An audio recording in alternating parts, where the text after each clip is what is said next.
Chinese sailors discovered the islands in South China Sea thousands of years ago and mapped them. The Chinese fished in these waters. But the islands remained uninhabited. By legal definition, they were terra nullius, or no man's land. International law says to make a legal claim to uninhabited territories, a state needs to first discover and name them, and that's not enough.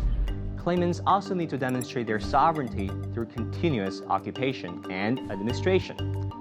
Chinese scholars and officials did that, documenting China's ties to the islands in part by giving them different names over the centuries under different rulers, with modern-day administration set up in 1947. The name South China Sea went largely unchallenged except when Vietnam started calling the area the Sea of Sham after the maritime kingdom of Champa.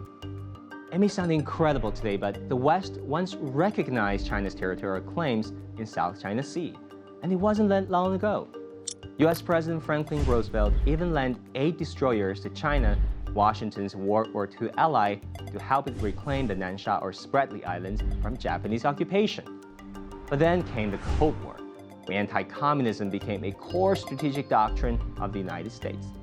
Washington went from tacitly recognizing Chinese claims in South China Sea to implicit denial. Vietnam and the Philippines also began to challenge Chinese control of these islands in the 1970s.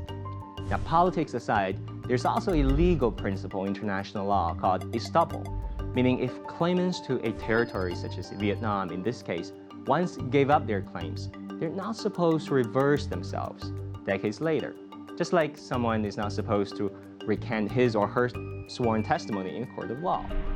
Some legal scholars in the West believe this principle supports China's claims in the South China Sea. Of course, Vietnam and the Philippines disagree.